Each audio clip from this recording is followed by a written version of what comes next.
Olá, sejam bem-vindos a mais um episódio da temporada Future Econ Connect. Sou Márcio Monteani, apresentador e colunista do portal IT Show, e tenho o prazer de conduzir essa primeira temporada que traz insights maravilhosos de personalidades sobre TI, telecom e cibersegurança. E eu já te convido para clicar no link que está aqui na descrição desse episódio ou digital.futurecom.com.br para você acessar o material de apoio desta temporada. O que é este material de apoio? Basicamente, nós trazemos de forma compilada para você as principais discussões que nós tivemos em todos os episódios e eu tenho certeza que vai te ajudar nessa jornada de conhecimento do universo de TI, telecom e cibersegurança. E hoje vamos falar aqui sobre missão crítica, aplicações de redes privadas. Estou aqui com Alexandre Valejo e também Leandro Galante. Pessoal, quero primeiro agradecer pela disponibilidade de vocês e abrir aqui para as apresentações iniciais.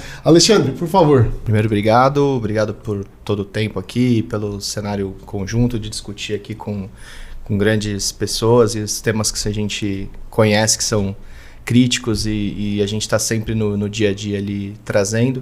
Meu nome é Alexandre Valejo, sou diretor de vendas do segmento de energia para a Nokia.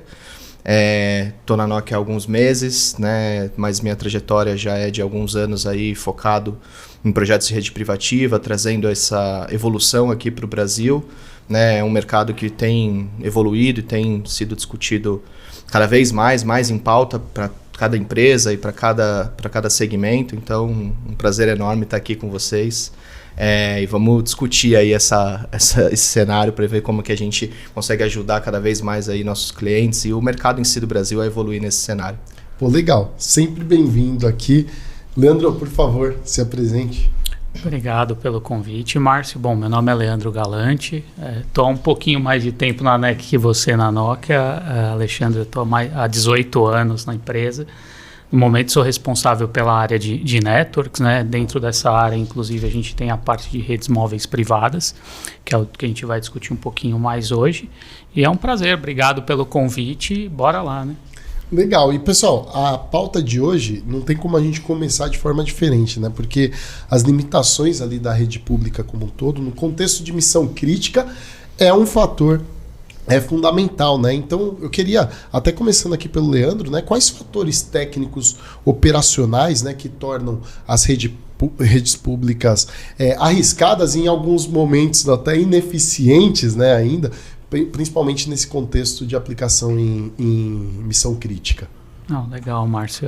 Assim, a rede pública, como o próprio nome diz, é uma rede pública, né? Então, a princípio, ela não foi desenhada para missão crítica. Então, uma comparação que a gente faz, muitas vezes com os nossos clientes, a rede pública é você comprar uma roupa no varejo, né? Então, você vai na loja, compra, tá lá, aquela muitas vezes ela funciona para alguns casos, nem sempre funciona.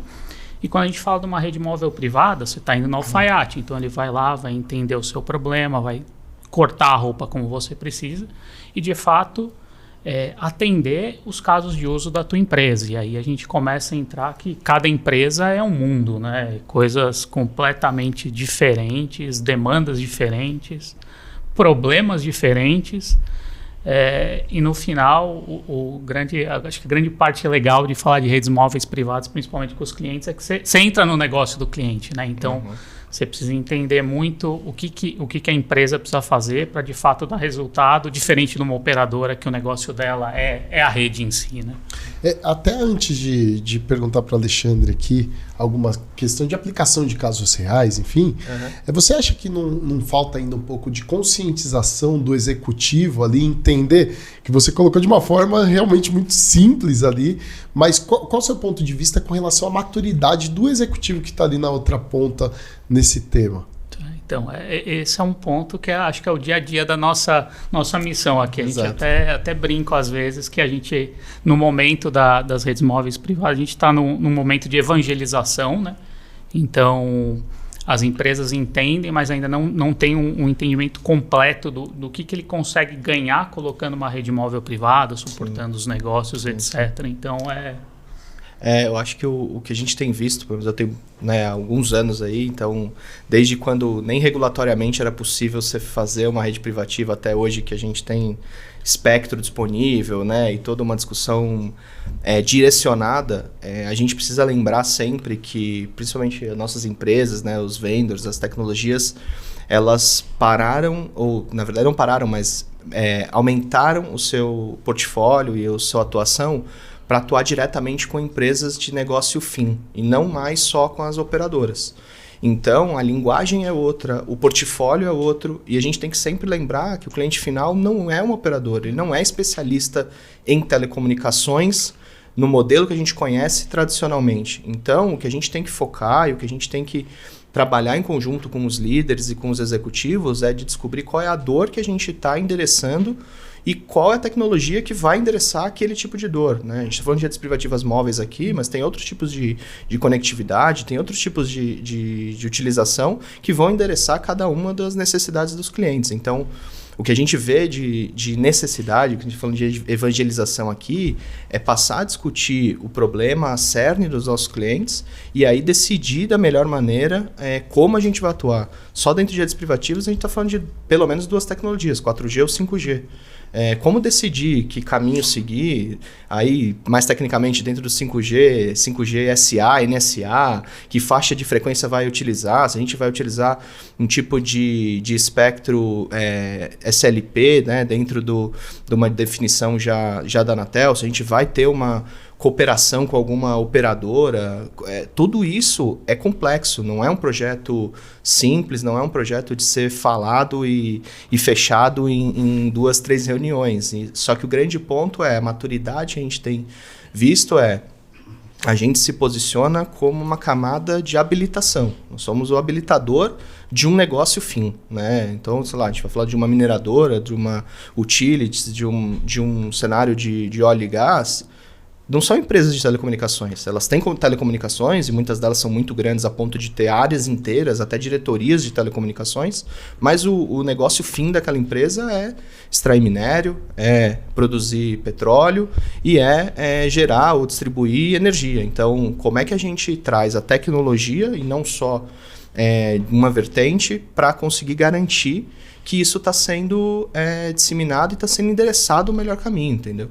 E ainda nessa questão da limitação, né, da rede pública que causou alguma questão, você tem algum caso real que você consegue compartilhar para exemplificar? Óbvio que a gente não pode dizer exatamente quem e onde, né, mas no caso no Brasil, que houve algumas discussões, algumas decisões, e como eu falei, né, o cliente final não é especialista em telecomunicações. Então, rede móvel, né, rede celular meio que igual para todo mundo. As diferenças, né, de conseguir ter QoS, de você conseguir controlar efetivamente, de você conseguir ter restrições ali dentro de uma rede quando ela é privada versus o ambiente padrão de uma operadora. Teve um caso onde decidiu-se por implementar uma rede pública, porque aqueles casos de um local totalmente isolado, não tem conectividade nenhuma, né? Então existe uma carência mútua entre conectividade industrial e conectividade para as pessoas, né? Então levar a conectividade pública também é interessante.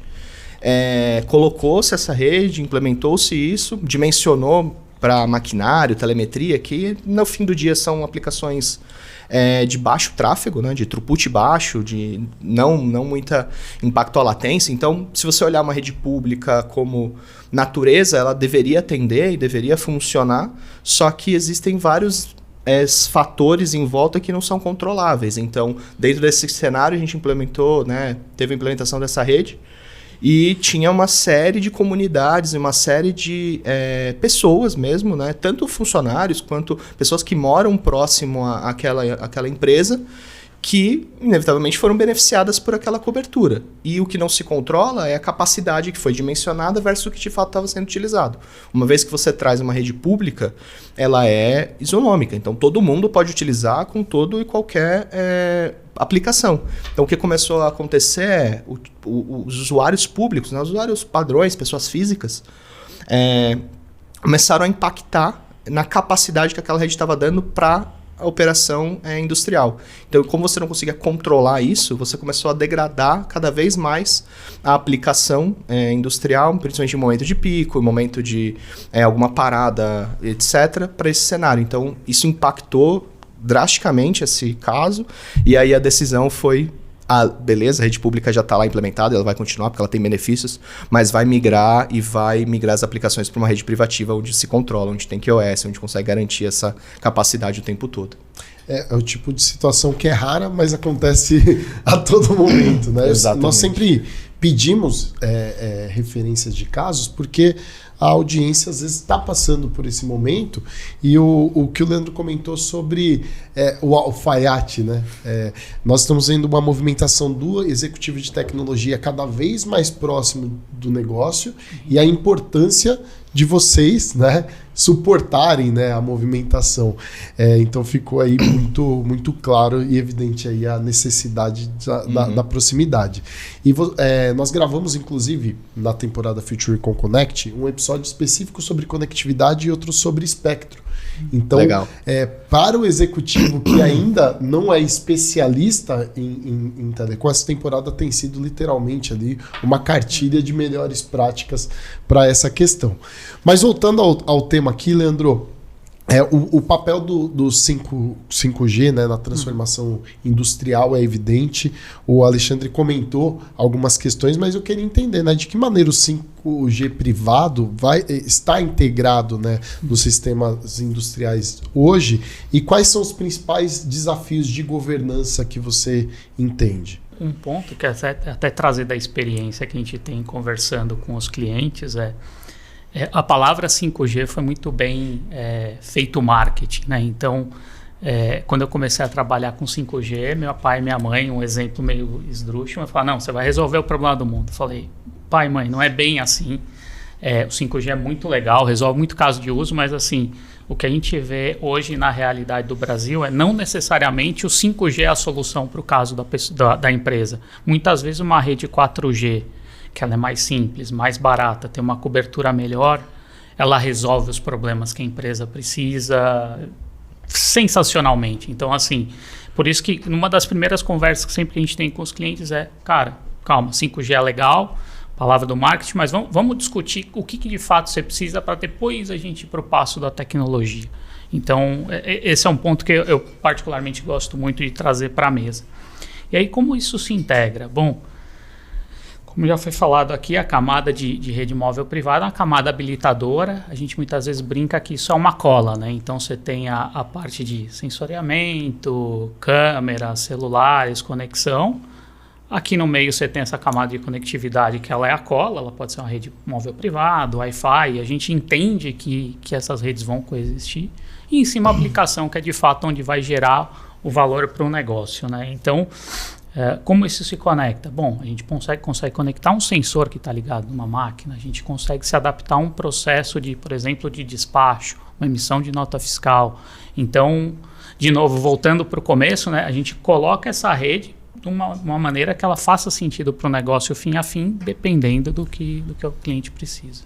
Legal. E você, Alexandre, começou a comentar algumas aplicações em setores específicos. Uhum. Como que você vê essa questão no setor ali de ambientes industriais, até no setor agro, onde você precisa trazer essa inovação, mas existem muitos periféricos que ainda não suportam, não é verdade? Exatamente.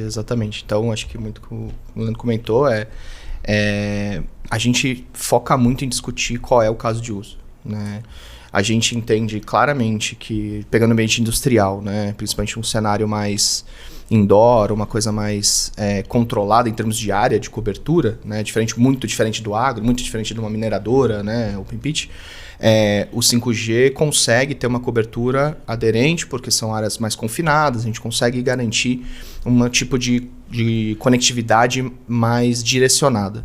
Porém, a aplicação precisa estar acompanhando isso, né? Então, sei lá, hoje, entre 70% e 80% dos casos, a gente consegue tranquilamente atender com 4G, ainda mais falando de um 4G privado que foi dimensionado para aquela aplicação, né? Então, você consegue ter taxas de velocidade grandes, né, com 4G. Quando a gente está falando de 4G privado, a gente consegue reduzir bastante essa latência, porque a gente consegue avançar um core de rede dentro do cliente, a gente consegue avançar a aplicação dentro do cliente, né? Então isso garante, né, latências menores. Lógico, não vai chegar no protocolo do 5G, não vai chegar na latência que o 5G entrega, mas para muitas aplicações, então, para ter uma ideia, a gente numa mineradora roda caminhão autônomo que tem sensibilidade à latência, que tem throughputs expressivos em cima do 4G. Então, nessa equação entre investimento, área de cobertura, espectro disponível, aplicação a ser utilizada, etc., uma série de variáveis ali que a gente coloca no cenário para conseguir definir qual é a tecnologia. Falando da indústria, o que a gente tem visto são redes complementares e somatórias. Então, o 4G existe, vai continuar existindo. Quem vai investir em rede privativa, começar pelo 4G não é um problema, não é jogar dinheiro fora, não é canibalizar o investimento, não é nada disso, faz sentido começar.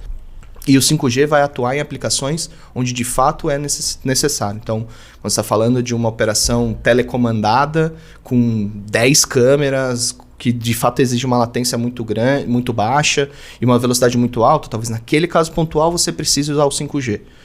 Mas aí você não precisa cobrir toda a sua planta com aquilo, você vai cobrir aquele local onde tem aquele cenário. Então você consegue fazer uma rede 4 mais 5G tranquilamente para atender todas as necessidades. E o que a gente acredita, o que a gente está vendo o 4G ele é necessário em muitos casos, né? Uma rede pura 5G hoje, ela dificilmente vai conseguir atender todas as suas aplicações. Então o legal e a gente tem que ser especializado e discutir isso justamente para garantir a melhor escolha, né? E tem casos que o Wi-Fi vai atender, e tem casos que é cabeado mesmo, e cabeado não vai deixar de existir também, e tá tudo certo, entendeu? O cenário é a gente conseguir extrair o máximo de casos do que a tecnologia consegue atender.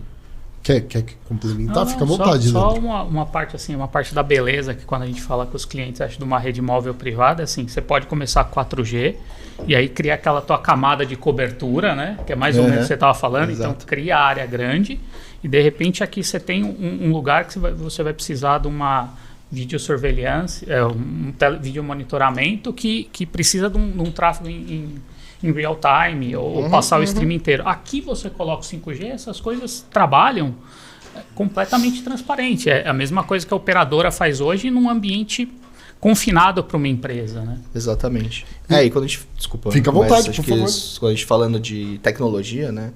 A gente ouve muitas vezes, tipo, mas já tem 5G, por que eu vou botar o 4? Eu vou botar uma tecnologia ultrapassada, meio que comparando como se fosse o iPhone, né? Eu vou comprar o iPhone 14 ao invés do 16. Cara, não é isso. O 4G tá aí no Brasil há no mínimo 10 anos e todo mundo aqui hoje opera em cima do 4G e todas as aplicações do seu dia a dia funcionam super bem em cima do 4G. Então, toda tua rede social, toda a tua parte de vídeo e etc., você roda em cima do 4G e tem uma experiência boa. As aplicações que de fato não vão rodar em cima das redes que a gente conhece hoje, elas estão sendo aprimoradas e desenvolvidas. Elas vão acontecer, vai existir, mas isso gera tem um tempo longo, né? Isso nos dá uma tranquilidade que o 4G é uma tecnologia super madura e super estável, a ponto de você conseguir botar uma rede de missão crítica em cima dela. Inclusive, nesse episódio que eu comentei sobre conectividade, cobertura, a gente entrou muito nesse detalhe e ficou evidente a necessidade, não é nem a transição, né? É somar a tecnologia. Exato, é coexistir, né? Exatamente. Então, convido vocês que estão acompanhando a gente aqui também a se aprofundar nesse outro episódio. Mas falando especificamente sobre essa evolução da arquitetura para redes de missão crítica, Leandro, quais componentes a arquitetura, né, no geral, são indispensáveis ali quando a gente pensa em resiliência e continuidade em ambientes de missão crítica? Você deu um exemplo aqui, mas existem milhares, né? Assim, eu vou começar talvez pelo mais subestimado, que é a parte de energia. Exatamente. É uma coisa extremamente simples, mas assim, muitas vezes as empresas não pensam em ter uma alimentação que chega de fato de lugares diferentes numa caixa crítica. Então, a gente começa da parte de alimentação. A gente pode falar de cores redundantes no mesmo lugar, em lugares distintos. Claro que dependendo de como você monta isso, tem seus prós e contras, como tudo na vida. a parte de conexão entre as unidades de rádio e o core. Então, pensar de repente em caminhos diferentes, em fibras distintas, dependendo de como está essa arquitetura no meio do caminho, switches também, pensar em alguma redundância. E acho que quando a gente fala em rede móvel privada, talvez aí venha a cereja do bolo, né? Na hora de fazer o planejamento de RF, de fato, colocar as coisas na mesa e pensar, se esse rádio apagar, esse rádio aqui consegue iluminar essa área aqui e me atender em caso de falha? Esse talvez é a coisa mais bonita do projeto da rede móvel privada para resiliência. Assim. E Alexandre, acredito que de energia você consegue trazer para a gente algo mais profundo nessa questão de missão crítica. Sim. Acho que de energia tem vários casos e vários cenários, até uma evolução assim, enorme nos últimos anos, em vários aspectos. Né? Desde que a gente comentou ali de espectro, teve uma regulamentação muito importante da Anatel para disponibilizar espectro para essa utilização, né, para as utilities em geral. Isso destravou muita coisa, isso melhorou muito. Né? É um cenário nas utilities, é um cenário clássico. Áreas enormes de cobertura, principalmente falando de distribuição. Né? Então, basicamente, ele cobria o município inteiro, mas ele não é um operador.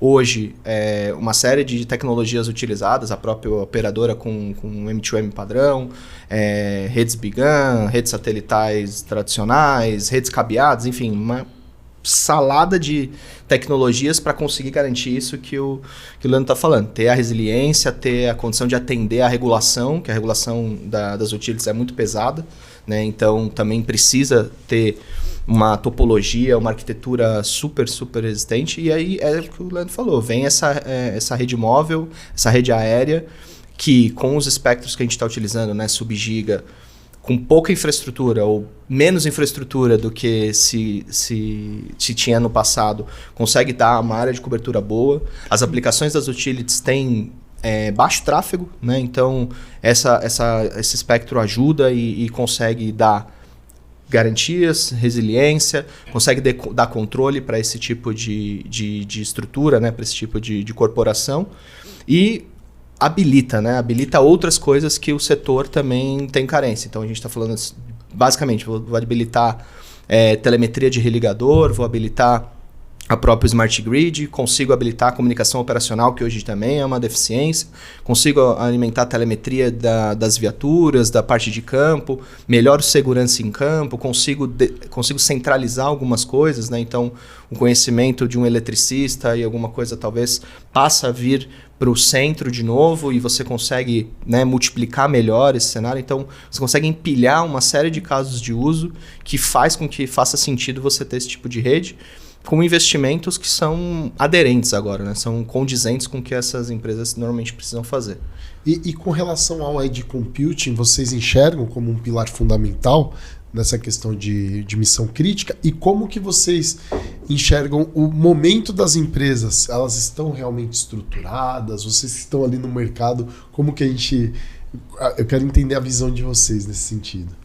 Assim, Edge é algo que acho que, dependendo da aplicação, é quase que mandatório, né? Por exemplo, quando a gente fala numa parte de vídeo monitoramento, por exemplo, a gente tem duas opções. Uma é processar o tráfego na câmera, nada mais é um Edge, e mandar streamings com problemas, ou enfim, com informações para cima. Isso não onera muito a rede, consegue deixar a gente trabalhar muito mais fácil e manejar a rede. Ou então, dependendo do caso, você precisa mandar o streaming inteiro, sem processar aqui, e aí isso tem um impacto grande na rede. Então, a gente vê muitos casos que, por exemplo, para a parte de segurança, o processamento está sendo feito na borda. Então, manda streaming e a rede fica mais leve. Então, a gente está trabalhando com o Edge Computing. Você falou da parte de agro também. A gente vê muita coisa que tem tratores, enfim, veículos com computadores lá dentro, não só para telemetria, mas também para ajudar na operação. O pessoal é extremamente criativo e tem solução para quase tudo. Muitas vezes eles colocam um mapa offline lá e se cai uma conectividade, a máquina consegue operar ela sozinha. Então, mais um caso de Edge Computing. Então, é algo que eu acho que eu vejo que é mandatório, né? Sem dúvida. E com relação porque é inevitável, né? A gente entra nesse tema, missão crítica, e hoje já vem associado às questões de ataques cibernéticos, né? O que vocês apontam aqui como melhores práticas para blindagem, né, de redes privativas, principalmente contra-ataques mais avançados? Vou começar pelo, talvez, o mais difícil de se resolver, o fator humano. Sempre que a gente fala de segurança, o elo mais fraco é a pessoa. E muitas vezes esquecido. Exatamente. É porque é o único que você não consegue prever, né? Exato. A máquina, se você programar direitinho, ela vai condizer com o que você mandou ela fazer, né? Não tem vontade própria. Mas quando a gente fala assim, aí tirando essa parte que assim, é a mais importante da equação, né, e muitas vezes ela fica para trás, assim, a gente precisa colocar, por exemplo, uma rede privada no plano de contingência da empresa. Então, existem esses planos de segurança, então tem que estar lá. A rede precisa ser muito bem desenhada. Então, como que a gente vai trabalhar nessa segurança perimetral, firewalls bem colocados, sistemas de anti-DDoS, etc. E vai depender da arquitetura. Uma coisa que ajuda muito, e aí a gente volta a 2 passos, que é na época do desenho, é como que a gente vai implementar essa rede? A gente vai trabalhar numa rede totalmente dedicada, onde toda a infraestrutura está na casa do cliente, ou a gente vai tirar alguns componentes e centralizar isso em algum lugar? Isso muda também a equação da segurança. Totalmente, né? Totalmente. Acho que é esse planejamento, né? Essa governança sobre, de novo, o que vai ser feito, ou para que vai servir essa rede, seja ela qual for, né? Não estou falando de rede privativa aqui, mas em todo o cenário, e a mudança desse escopo acontecer ao longo do caminho, que a gente vê acontecer bastante, né? Uma coisa, porque assim, são redes que eu falei, habilitadoras que vão começar a empilhar casos de uso. Quando o primeiro desenho tinha um caso de uso, que era totalmente isolado, totalmente tranquilo ali e não tinha grandes riscos, mas assim que se vê a possibilidade de colocar outras coisas, então vamos colocar uma outra aplicação, e aí toda aquela preocupação que tinha sido com a segurança na primeira etapa, na segunda já não tem tanto assim. Aí, não, mas tem uma opção que dá para fazer e conectar aqui. Não necessariamente se passa por toda a governança que é necessária para garantir que aquela tomada de decisão está correta, de não se reaproveitar algum tipo de endereçamento, de não se reaproveitar, né, falando diretamente do 4G ali, do 5G. Não, vou usar a mesma PN aqui para as duas aplicações.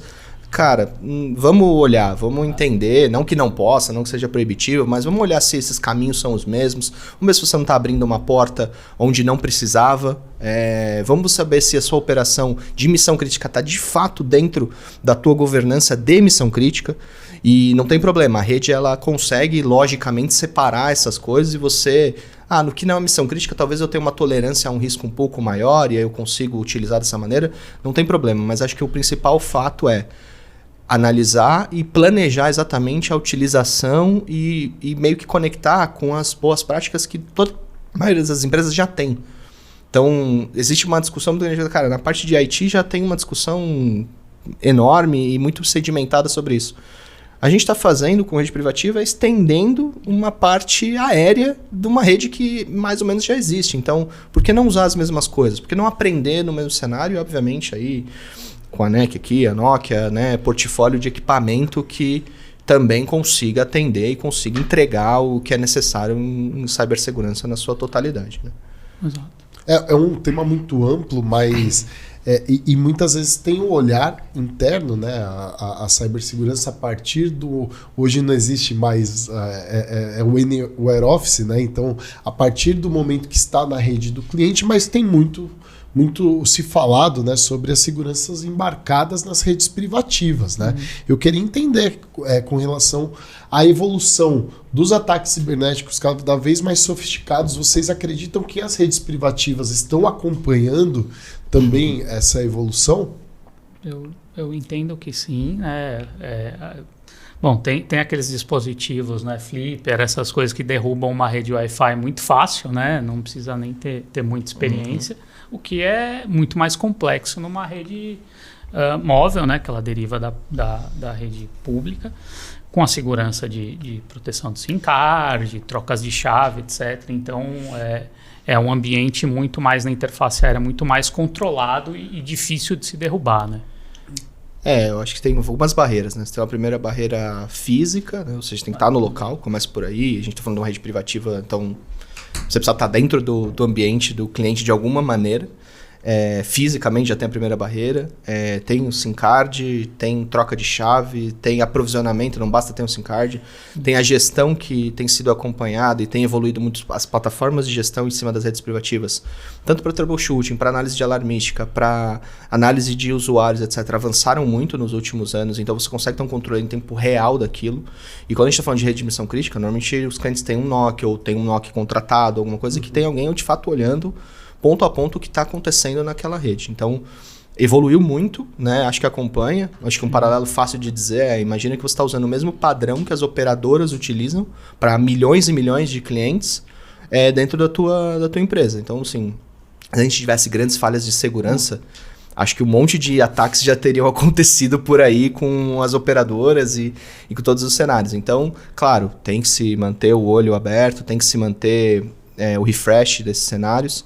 E até a Nokia tem colocado até parceiros de cibersegurança embarcados dentro da sua solução, né? Então a gente tem uma solução embarcada dentro do NDAC, que é um dos produtos da Nokia, que já roda dentro do próprio Core, né, no mesmo servidor do Core, algumas aplicações de segurança, caso faça sentido para as aplicações do cliente. Então, tudo isso tem evoluído, né? Juntando o Edge, juntando o Cyber, então tudo tem evoluído para conseguir garantir o máximo de resiliência, porque, de novo, a gente está falando de redes de missão crítica. E missão crítica é crítico mesmo. Então, a gente está botando tudo que pode para garantir essa melhor prática aí para todos os clientes. Mas só pegar um gancho no que você falou, assim, muitas vezes a gente começa a falar de um monte de temas, né? Segurança, interface aérea, planejamento. E às vezes isso vem na cabeça do cliente e fala, putz, esse negócio é muito complexo. E aí eu lembrei de um tema quando você estava falando, Alexandre, que assim, os produtos para rede móvel privada foram desenhados pensando nesse tipo de cliente. Então, assim, normalmente você não tem uma gerência para o Core, uma para provisionar SIM card, para fazer a RAM. Não, é uma gerência só, um dashboard só, que a pessoa vai lá, opera, configura facilmente, qualquer técnico com mínimo treinamento consegue fazer isso. Então, não é um bicho de 7 cabeças se gerenciar esse tipo de rede. É extremamente amigável também, né? Exatamente, né? E essa também é uma das evoluções, né? Não se pegou exatamente o que tinha numa operadora, de um tamanho de dezenas de milhões de usuários e jogou dentro de uma empresa que nem de telecom é para se virar e configurar. Não. Todos esses guias, todas essas interfaces, elas também se modernizaram para esses dois caminhos, para facilitar essa gestão, ou seja, um cliente com um treinamento, um mínimo NOC, na verdade absorver dentro de um NOC que ele já existe, conseguir operar essa rede. E 2, para evitar justamente que alguém com um conhecimento não tão profundo de telecom possa configurar ou botar em risco essa rede, seja por uma configuração errada, seja por abrir alguma porta, alguma coisa do tipo. Então isso realmente evoluiu bastante nesse sentido. Acho que tá perfeito aí. Né? E nesse ponto, acredito que na próxima pergunta aqui vocês vão ajudar a nossa audiência aqui a entender os ganhos técnicos, até justificar alguns investimentos que o pessoal deve estar esperando aqui. Mas antes eu quero te convidar para acessar digital.futurecom.com.br ou simplesmente clicar aqui no link que está na descrição desse episódio, que vai te levar à temporada FutureCom Connect. Bom, é um material de apoio que nós oferecemos, que é um compilado sobre os episódios de podcasts para você consumir toda essa cartilha de melhores práticas aqui do universo de TI, telecom e cibersegurança. Então eu te convido para acessar e também conferir os outros episódios dessa temporada, que realmente está incrível, com engajamento incrível de vocês. Então eu agradeço pela audiência e agora eu quero falar aqui sobre ROI, escalabilidade e estratégia, porque tem muita questão cultural também, né? Você colocar, de repente, dependendo do setor, justificar para o board um investimento, realmente às vezes é difícil. Então eu queria começar aqui com o Leandro, mas colocar na mesa aqui, como que vocês apresentam, né, o valor estratégico ali de uma rede privada, além do ganho técnico imediato, obviamente. Esse é um ponto que é parte do nosso desafio diário, né? Exatamente. Márcio, assim, a gente volta, acho que para o começo da conversa, né? Então, para de fato justificar um tipo de projeto desses, a gente precisa entender o que a empresa está buscando, o nível de maturidade digital, que tipo de aplicação que ela tem já digitalizada, que muitas vezes a gente conseguiria, com uma conectividade, reduzir a quantidade de homem-hora que ela está usando, de repente reduzir deslocamento. Muitas vezes o que a gente vê também devido à falta de cobertura. As pessoas se deslocam um espaço muito grande, perdem muito tempo para liberar uma ordem de serviço. Então, com uma cobertura, uma rede móvel privada, ela consegue fazer tudo aqui, poupando serviço e retrabalho, manutenções preditivas. Então, assim, a gente juntar tudo que a empresa está buscando e aí... Claro que tem que ser um trabalho a 4 mãos, a gente não consegue justificar isso porque eu não sei muitas vezes o custo do homem-hora dele, o quanto significa 1 hora de uma máquina parada se a gente conseguir agendar isso numa janela, ganho de produtividade, etc. E aí colocar isso para os executivos decidir, falar, se você for nessa direção, você vai ter, claro que esse investimento, mas também você vai ter essa redução de despesa, você vai ter esse tipo de ganho e produtividade. E aí começar a evoluir essa conversa. Né? Acho que a resposta não é uma equação de primeiro grau, não. Com certeza. Tem alguns graus nessa equação, principalmente dependendo do setor e principalmente do que a gente vem vivenciando. Né? A gente concorre dentro das empresas com prioridade dos investimentos. Né? Existem muitas prioridades, existem muitas coisas a serem feitas. Por que priorizar o investimento em cima de uma rede privativa? Né? Acho que a resposta é muito no que o Leandro falou. Uma a gente está falando de ser o habilitador de muita coisa. Então, assim, você vai passar por isso. Né? Você vai precisar passar por isso para conseguir chegar nas aplicações que você está vislumbrando no futuro. A gente já está num cenário de investimento muito equalizado, né, em termos de Brasil e etc. E o que a gente tem discutido muito vamos avaliar a quantidade de aplicações que você tem ou teria que ter para reduzir teu custo operacional, né? E aí vai setor a setor. Né? Quando a gente fala de utilities, de mineração, cara, OPEX é um terror. Né? Você ter custo operacional elevado é o que não desejável. Então, cara, como é que a gente faz? O que essa rede traz para reduzir teu custo? Falando de novo de mineradora, segurança em primeiro lugar o tempo inteiro e custos enormes com segurança de pessoas, segurança da operação e etc. O que a gente reduz de custo pensando em manter ou até aumentar a segurança das pessoas. E somando a tudo isso os intangíveis, né? A vida de uma pessoa não tem preço, um acidente de trabalho que pode impactar uma vida não tem como mensurar. Então tudo que a gente consegue habilitar, tudo que a gente consegue colocar, torna-se um ROI até simples de justificar, porque esses custos, esses investimentos já estão lá.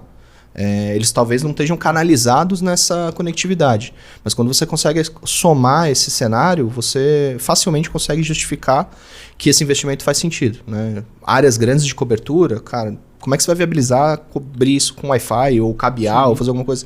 Não tem muito caminho. Você precisa da conectividade e cada vez mais você precisa daquilo. Como é que você vai aumentar a tua produtividade colocando alguma operação autônoma sem ter uma conectividade confiável?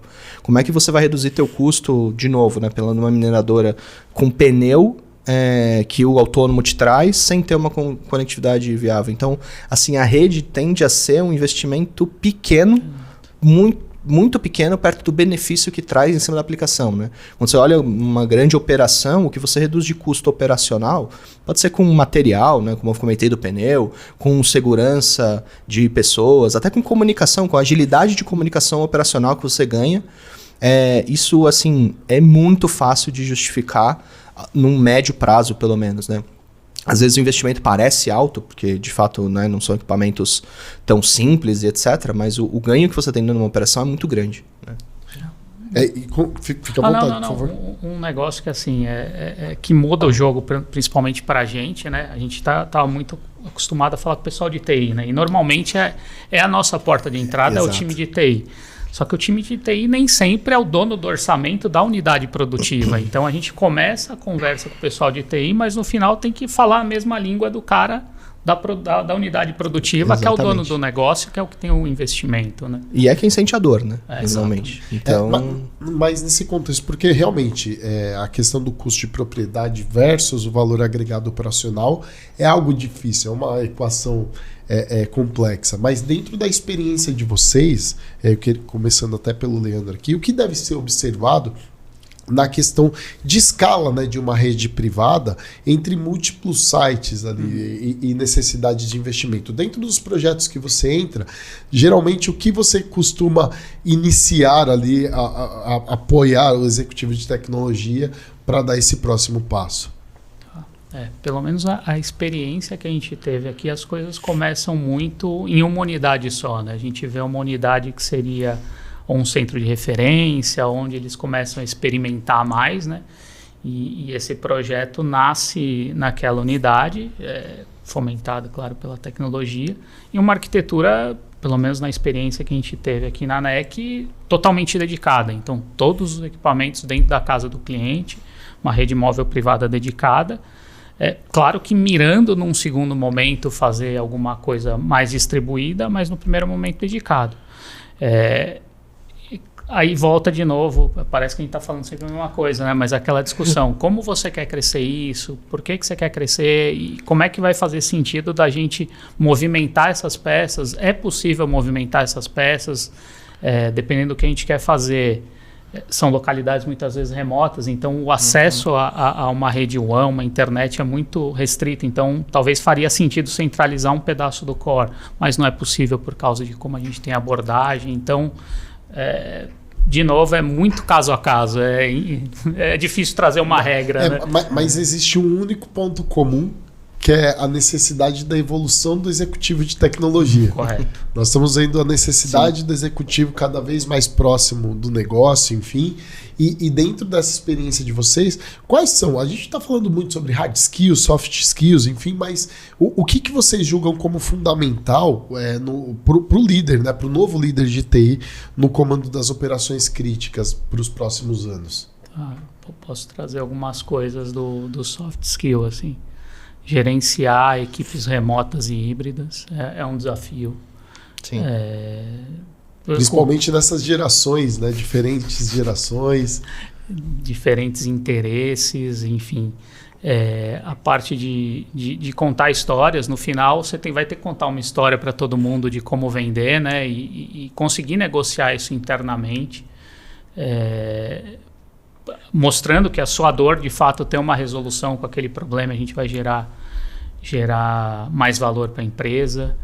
Acho que assim, de coisas um pouco mais diferentes seriam essa parte de soft skill, né? De hard skill, puxa, já há algum tempo telecom vem virando TI, né? Então, sim, saber conhecimento de servidores, cloud, hypervisor, containerização, tema do momento, inteligência artificial. Então aqui a gente acha que entra um pedaço tanto na hard skill quanto na soft skill, porque claro, você precisa entender como isso funciona e te ajuda.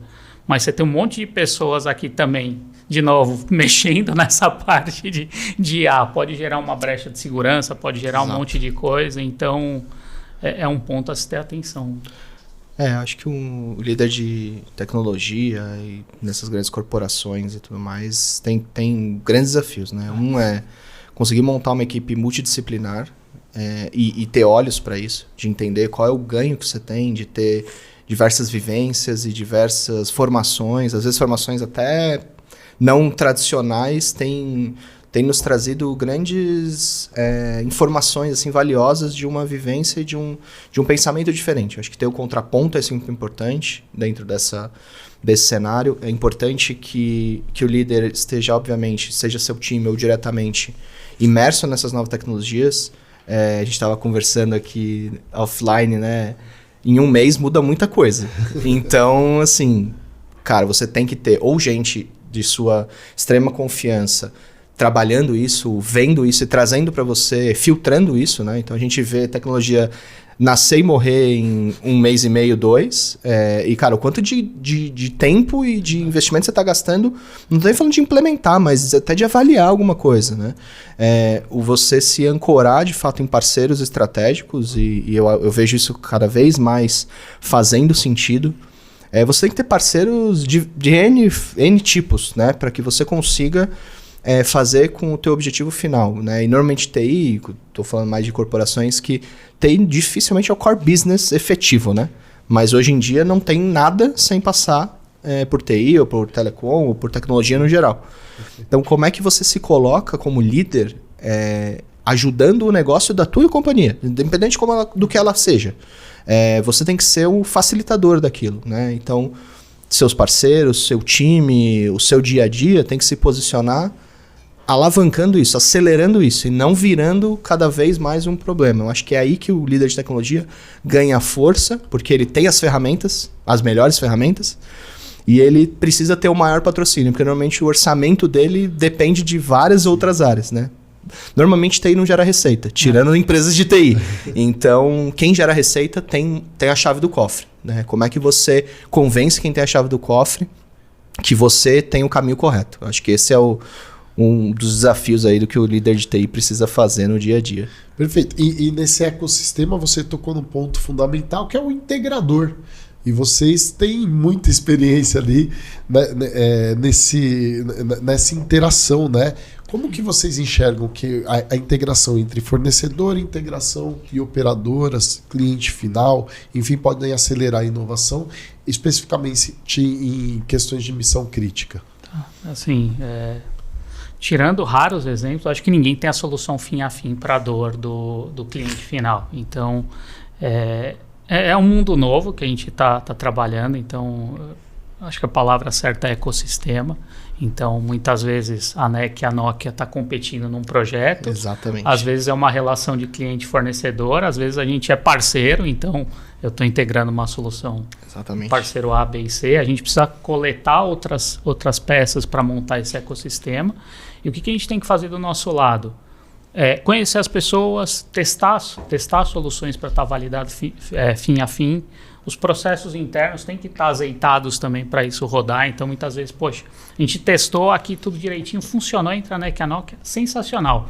Pessoal de compras, vai lá comprar. Ixi, demora 3 anos. Então, assim, a gente já tem um trabalho todo prévio para o ecossistema funcionar de maneira harmoniosa e não gerar impacto no cliente final. Exatamente. Eu acho que o ponto é, quando todos da cadeia têm um objetivo único, isso tende a funcionar e existe uma cadeia dessas integrações, etc., de fato cada um atuar na sua melhor prática, na sua maior zona de conforto, né? Então, assim, claro que em alguns casos existem necessidades diferentes, né? Enfim, cada caso é um caso, mas acho que esse ecossistema que está sendo criado e que precisa ser criado de colaboração, né? E de ter uma maturidade tranquila de que nesse projeto a gente está colaborando, talvez no outro a gente vai competir e ok, isso faz parte do cenário, desde que a gente tenha o objetivo que é fazer o negócio acontecer, né? Fazer o projeto dar certo, fazer ter sucesso, porque o sucesso desses projetos, principalmente nesses cenários de novas tecnologias e de novos posicionamentos, ele não é um sucesso só nosso, o meu que estou no projeto, ou da NEC, ou alguma coisa. Ele é um sucesso do mercado como um todo. Então a gente tem um poder de alavancar ou de enterrar uma tecnologia, uma cultura, etc. Então isso a gente precisa colaborar e criar esses ecossistemas. No Brasil tem evoluído muito esse cenário, né? Tanto e de diversos níveis e diversos tamanhos, né? Então estou falando desde startups de nicho que estão nascendo para resolver uma dor específica e pequena, mas ela é crucial para o todo. Empresas enormes, vendors, né, como a NEC, como a Nokia, que são centenárias, que têm portfólios enormes e que evoluíram nesse sentido. Empresas de serviço que precisam estar lá, precisam integrar, precisam estar no campo. Para alguns casos, as próprias operadoras precisam entrar nisso, né? Seja por expertise, que é muito valioso do que eles já têm, seja por infraestrutura que eles já tenham, seja por espectro. Tem uma série de temperos ali para a gente juntar para somar a melhor colaboração para o projeto dar certo. Então, esse ecossistema ele tem se mostrado cada vez melhor. Alguns setores são mais evoluídos nisso, né? Se pegar as utilities, elas, até por regulação, elas não competem, então elas trocam muito essas boas práticas. Então isso tem, pelo menos para mim, tem parecido bem importante de cada vez mais esse ecossistema estar disponível para troca, para evolução, para todo mundo de fato evoluir, e a competição é natural, a competição é do negócio. Exato. E você comentou que a evolução, cara, a gente estava conversando no intervalo, teve uma situação que gravamos um determinado episódio em uma outra temporada de podcasts. Um mês e meio depois que seria lançado aquele episódio, já tinha transformado completamente a tecnologia. Nós tivemos que regravar. Em um mês e meio as respostas estão todas erradas já. Exatamente. Então ficou um conteúdo em um mês e meio. Então tá tudo muito rápido. Mas eu vou trazer um desafio aqui para vocês. Como que vocês enxergam o futuro dessa questão de missão crítica para a pauta principal, para aplicação em redes privativas? Como que vocês enxergam o futuro disso nos próximos 3, 5 anos? Pô, você não conseguiu prever um mês e meio, você quer que eu preveja 3 anos? Eu falei que era um desafio. Aí, poxa, aí realmente. Deixa o Leandro começar, depois eu pego carona. A gente guarda esse corte aqui, aí daqui 3 anos nós colocamos de volta. Ou 3 meses. Não, espero que seja 5 ou 10 anos. Né? Não, eu particularmente, eu acredito muito na parte de redes móveis privadas. É uma ferramenta muito importante para solucionar os problemas das empresas, né? Claro que talvez as coisas estão demorando um pouco mais do que a gente gostaria, né? Como indústria para acontecer, mas claro que a gente entende a realidade do país, a dificuldade das empresas e também o grau de maturidade, mas eu creio que daqui uns... colocar números é difícil, mas 3 anos esse mercado vai ser bem importante para a infraestrutura do país, com aplicações muito relevantes rodando em cima dela. Sim, sim. Eu consigo olhar 5 anos para trás e ver onde de fato não existia nada, né? E falar que hoje a gente tem...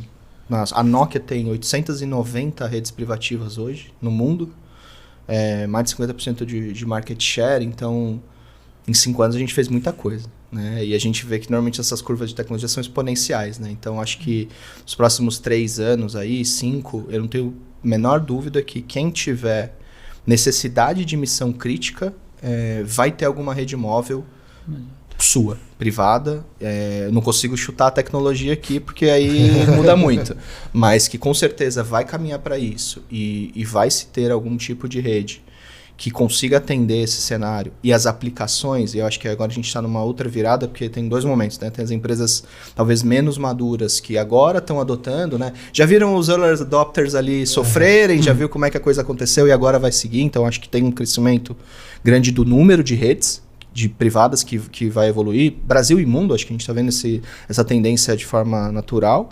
E a gente está vendo os early adopters fazer a nova fase, que agora é popular essa rede, né? Normalmente esses caras fecharam com um caso de uso, 1 ou 2 ali, para o ROI fechar e para dar o primeiro passo. E agora eles estão evoluindo em aplicações. Então o que eu vejo muito nos próximos 2, 3 anos cada vez mais a gente vê aplicações e aplicações novas embaixo dessas redes. Então vai ser a virada de chave do PTT, vai ser a virada de chave do vídeo monitoramento, vai ser a virada de chave da telemetria mesmo ali dos caminhões, vai ser um aumento grande dessas aplicações autônomas ou telecomandadas, né, principalmente nessas áreas de segurança.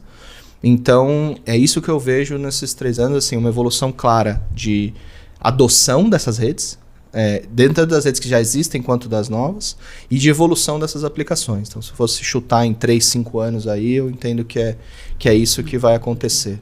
Episódio incrível, eu quero de verdade agradecer pela disponibilidade, tanto conhecimento compartilhado aqui com a nossa audiência, e abrir aqui para as considerações finais, começando pelo Leandro. Muito obrigado. Bom, obrigado, Márcio. Obrigado, pessoal, aí pelo tempo investido em ouvir esse podcast. Acho que foi uma conversa muito legal, assim. É legal você ver quando pessoas do mesmo segmento, às vezes a gente não tem essa oportunidade de conversar, né? É verdade. E tem as mesmas visões e como acho que o mercado está convergindo e andando na mesma direção, né? Acho que a gente em nenhum momento teve alguma posição divergente, né? Exatamente, foi muito concordando. Então, é isso. Eu acho que obrigado pela atenção e se precisar de ajudas, fazer um pouquinho da propaganda, né? Algum integrador e e suporte nessa jornada, né, na parte de redes móveis privadas, pode contar com a ajuda da NEC. A gente vai estar aqui mais do que disposto a ajudar as empresas. Muito obrigado, sempre bem-vindo aqui no Future Com Connect. Alexandre, muito obrigado também. Por favor, suas considerações finais. Obrigado. Acho que, né, falando com o Leandro, que isso realmente é engraçado, né? A gente está um tempo nesse mercado, consegue entender para onde ele está convergindo e o que a gente acredita, né? Eu acho que o que eu senti hoje aqui a gente realmente acredita nesse negócio aqui. A gente não tá à toa aqui remando tanto que a gente está remando só por remar. A gente realmente acredita no propósito, a gente vê valor nas coisas que a gente tá falando e está discutindo. Essa discussão é muito valiosa, assim, ela tem poucas oportunidades no mercado de falar de uma forma tão aberta sobre algumas coisas, né? E sem tentar enviesar ou sem tentar parecer que a gente está falando seja de um produto ou seja de alguma coisa. Cara, não é isso. A gente está falando mesmo do nosso dia a dia, do que a gente está falando. Então, cara, agradeço imensamente todo o tempo aí, até a oportunidade, né? Coisa que o Leandro, contem comigo pessoalmente e contem com a Nokia para avançar e para conseguir discutir. Eu acho que o que é valioso aqui para a gente é conseguir discutir os casos de uso e ter uma tranquilidade e um conforto de que a gente está seguindo um caminho conjunto, assim. Então, cara, de verdade, muito obrigado. O papo foi super bom. Conta com a gente aí. Se quiser chamar mais vezes, a gente tá sempre por aí. Isso aí, sempre bem-vindo também. E eu agradeço você que ficou com a gente aqui até o final do episódio e convido mais uma vez para acessar digital.futurecom.com.br ou através do link que está aqui na descrição deste episódio para baixar o material de apoio com uma verdadeira cartilha de melhores práticas sobre os principais temas do universo de TI, telecom e cibersegurança. Ficamos por aqui. Muito obrigado. IT Show, seu portal de TI e telecom.